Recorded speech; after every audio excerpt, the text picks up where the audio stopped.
Thank you, everyone, for your kind and loving attention. I'd like to share with you what an interesting time it is to be a therapist. As you may know, there's a lot happening in people's lives right now. And one of the things that happens when people come to me is they talk about all that's going on in their lives and how what's happening in our world right now is really adding a great deal to their personal lives that were already often difficult. And so they kind of lay out what's happening, what's going on, what they're struggling with, all the different stresses and pains and fears and sorrows. And then they say to me, what do I do with all of that? Or something like, please help me fix it. Which I often respond with, I'm sorry, I can't help you with that. Which usually evokes a range of emotions from frustration to bewilderment, confusion, which sets in motion, I think, a very truthful and honest relationship. But what I often say is, let's take a good look at, when we're stressed, where we seek refuge. That when we are having a difficult time, stressed and worried and anxious, we often seek refuge in things like trying to control the world, trying to control others, or trying to control ourselves and our emotions and our thoughts. Or we seek refuge in sense pleasure. We line up one hit of experience after another. Uh-oh. Are you all still here? Where'd you go? Oh, there you are. I don't know what happened there. So we seek refuge in sense pleasure and sense experience, and the lockdown certainly poked a hole in that whole schema we had going. No more happy hours and gyms and, 3 meals a day out and all that.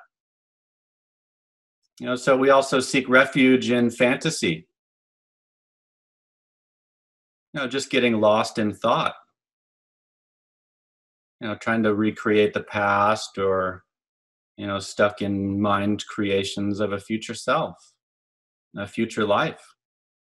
If only I had this, and as soon as I have this, as soon as the pandemic's over, it'll be good. And we seek refuge in blaming. That's an easy one. There's always someone to blame. There's always an other to blame for what's happening in our moment, in this moment.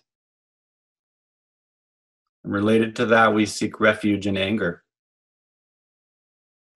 As the Buddha described, anger as having a honeyed tip and a poisoned source.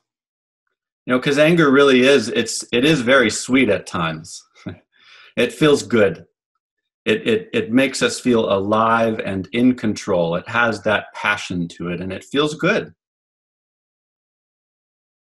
And really, evolutionarily speaking, the emotion of anger has served us immensely well over millennia. It has the function of proximity seeking and assertion of needs. Behind all our anger is an unmet need. And it often comes with the attendant pursuing of a goal, trying to achieve some goal. Anger is really good at that. It motivates us. But it has that poisoned source. We seek refuge in distraction, technology. Oh, just endless scrolling. How's your relationship with your phone right now? Good? Yeah. Yes. 2 thumbs up, right? we get lost in it. We seek refuge in our technology and distraction, and the distraction of food and sex and entertainment, and anything to keep us from with what's looking at and feeling what's right here. We seek refuge in spiritual materialism. We can even make this practice one that is goal-oriented, another achievement to add, and another just thing on our checklist. So there's nothing wrong with any of these inherently. Yeah, because eating food is good. It's nice, isn't it? We use our phones to connect and, talk to people, especially now. There's really nothing wrong with actually feeling the emotion of anger. Nothing wrong at all. The behavior and action that results from it, that's where it becomes, we encounter that poison source. So there's nothing wrong. It's just to step back and see that none of these refuges will ever lead to lasting happiness. Where are all of these experiences that you've had? And where are they now? What did that, it's like that perfect chocolate cake, last week. How did that help you with this morning's news? Not a lot, huh? And so it's really, the Buddha's teachings offer us something different. Something different than really on one extreme end, hedonism, pleasure seeking. And on the other opposite end of that is self-mortification. A little bit of that comes out around New Year's when we start punishing ourselves and starving ourselves and cleansing and all of that. So the Buddha's teaching, he really offers us a middle way. And it's not a little bit of both. It's actually just facing these inevitable difficulties, taking refuge in an awakened heart and mind. And it's just important to kind of remember, that what we long for, behind all of these false refuges, what we long for is right here, and it always has been. The treasure we seek is right here. And we often forget that, don't we? And no matter how far along you are on the spiritual path, in any spiritual tradition, it really kind of looks like this cycle of remembering and forgetting.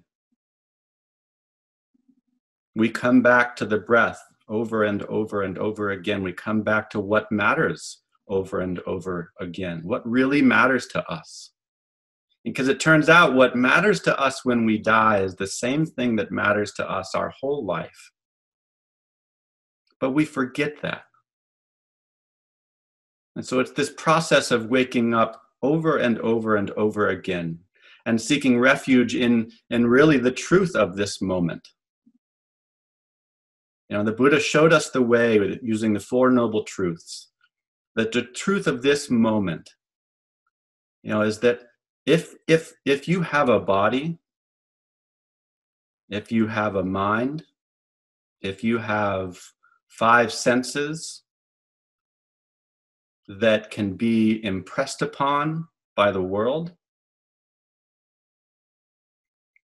and in a world that's always changing, we are bound to suffer. Because we also have a mind that tends to cling. It's the habitual nature of our conditioned mind to cling and hold on to what's pleasant and avoid and push away what's unpleasant. And that's the truth. And so it's taking refuge in the truth of suffering, the truth of the cause of suffering, and the truth of cessation of suffering. That we can actually find here and now, not down the road. At some future time, we can find in our mind non-clinging. There's a woman named Teijitsu, and she was a um, abbess of a Japanese nunnery in the 18th century. And she says it like this. She saw that all phenomena arose, abided, and fell away. She saw that even knowing this arose, abided, and fell away. Then she knew there was nothing more than this. No ground, nothing to lean on stronger than the cane she held. Nothing to lean upon at all, and no one leaning. And she opened the clenched fist in her mind and let go, and fell into the midst of everything. And so we really kind of forget that the everything is, that's just everything. And what does it mean to fall into the midst of everything? The activist and author James Baldwin says, I imagine one of the reasons people cling to hate so stubbornly is because they sense once hate is gone, they will be forced to deal with their own pain. But we forget that our pain is the truth of it is really actually that it's here to teach us something. So we, rather than seeking refuge in avoiding our pain, we turn to it. So we seek refuge in the truth of this moment, which includes teachings and classes and instructions and Dharma talks, the outer realm, but also seeking refuge in just the experience of this moment over and over again. And trusting that we can remain in the experience here and now. And it's really important that we practice that to see this moment of fear or stress or sorrow. We stay with it long enough to see it change. Because according to neuroscience, all emotion, they only last about 90 seconds. Unimpeded by the mind or outside forces, they last 90 seconds.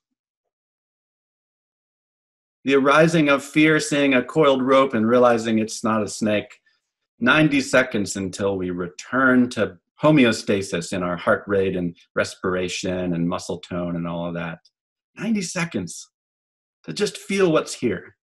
It's not that long, we can do it. And so, but we have to bring in this other refuge of really it's love. It's this sense of loving relationship and connectedness and belonging to each other. And the heart of this practice, so this refuge of love, is metta, of loving kindness. And the word love is a funny one. We kind of think of that as being this kind of passionate obsession with someone or something. But it's not that kind of love. It's not the kind of love that is subject itself to impermanence. That kind of love is unreliable. So this kind of love is it's a little bit different. I said earlier, Thich Nhat Hanh describes it as walking each other home. It's that kind of love. Metta is really unconditional friendliness. It's just well-wishing for anyone, regardless of their state of pain or joy or sorrow or surprise or anything like that. Well-wishing can just be offered from our own hearts at any moment. And it's unconditional because it's not dependent on whether someone deserves it in our mind or whether they're able to receive it. Metta is just a well-wishing for all beings, including ourselves. And in this refuge of lovingness is also compassion. And compassion is the courage to turn towards pain, to turn towards suffering, with the intention that they be free from suffering, that we be free from suffering. But it's a fearlessness to acknowledge the pain of living in this body and this mind. That's inevitable for all of us. And related to this is, just the sharing of appreciative joy, of actually wishing for people's joy to continue, which is a hard thing to do when we're in a great deal of agony. We see others' joy and we feel a little bit of ill will, don't we, at times?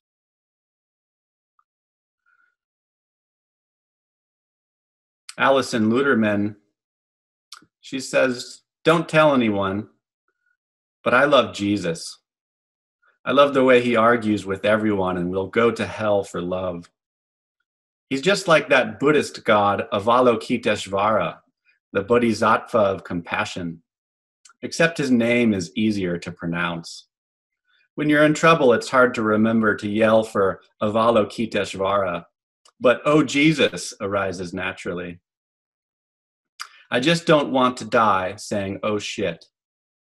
I'd like to leave my body consciously like a Tibetan Lama, sitting in full lotus with my head turned toward where I'll reincarnate next. But let's be realistic. I probably couldn't meditate enough to become enlightened in the however many years I have left. Jesus seems easier. All you have to do is love everyone. Well, seems is the key word here. Sometimes the more you try to love people, the more you hate them. Maybe it would be better to try not to love people and then watch the love force its way out of you like grass through cement. I think Jesus needed to taste everything human to inhabit the whole mess. Blood, shit, flies, regret, envy, why me? I owe him and all the other bodhisattvas and sages and newborn babies a debt of thanks for agreeing to come back and marry themselves to our painful predicament again and again. And I do thank them, bowing to the infinite directions. So this third refuge that we can seek in the Buddha's teachings is awareness itself, sometimes referred to as Buddha nature.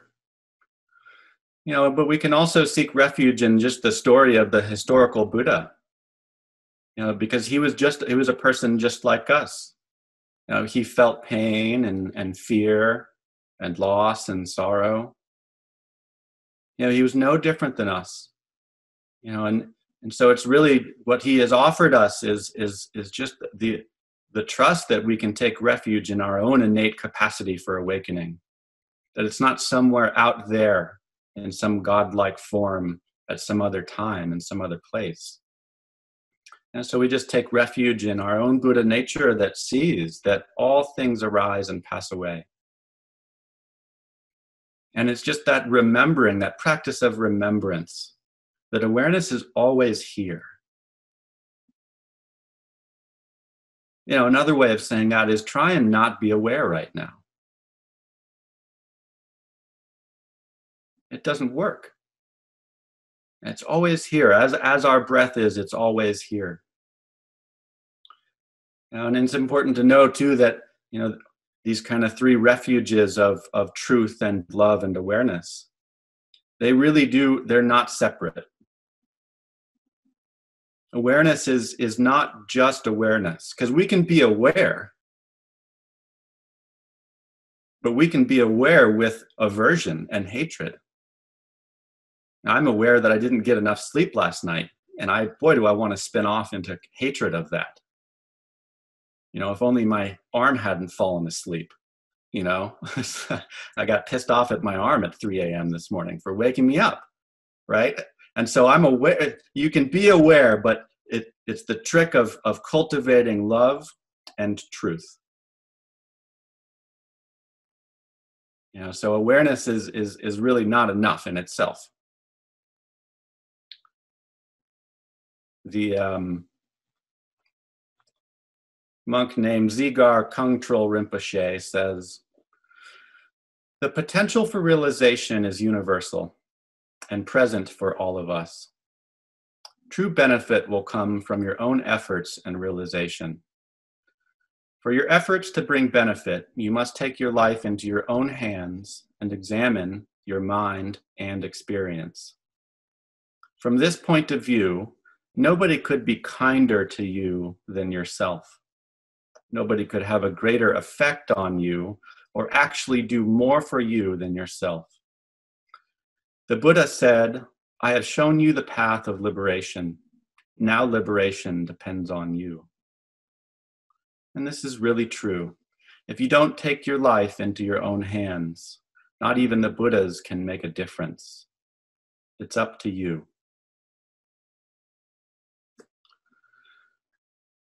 Thank you for your kind and loving attention once again, everyone.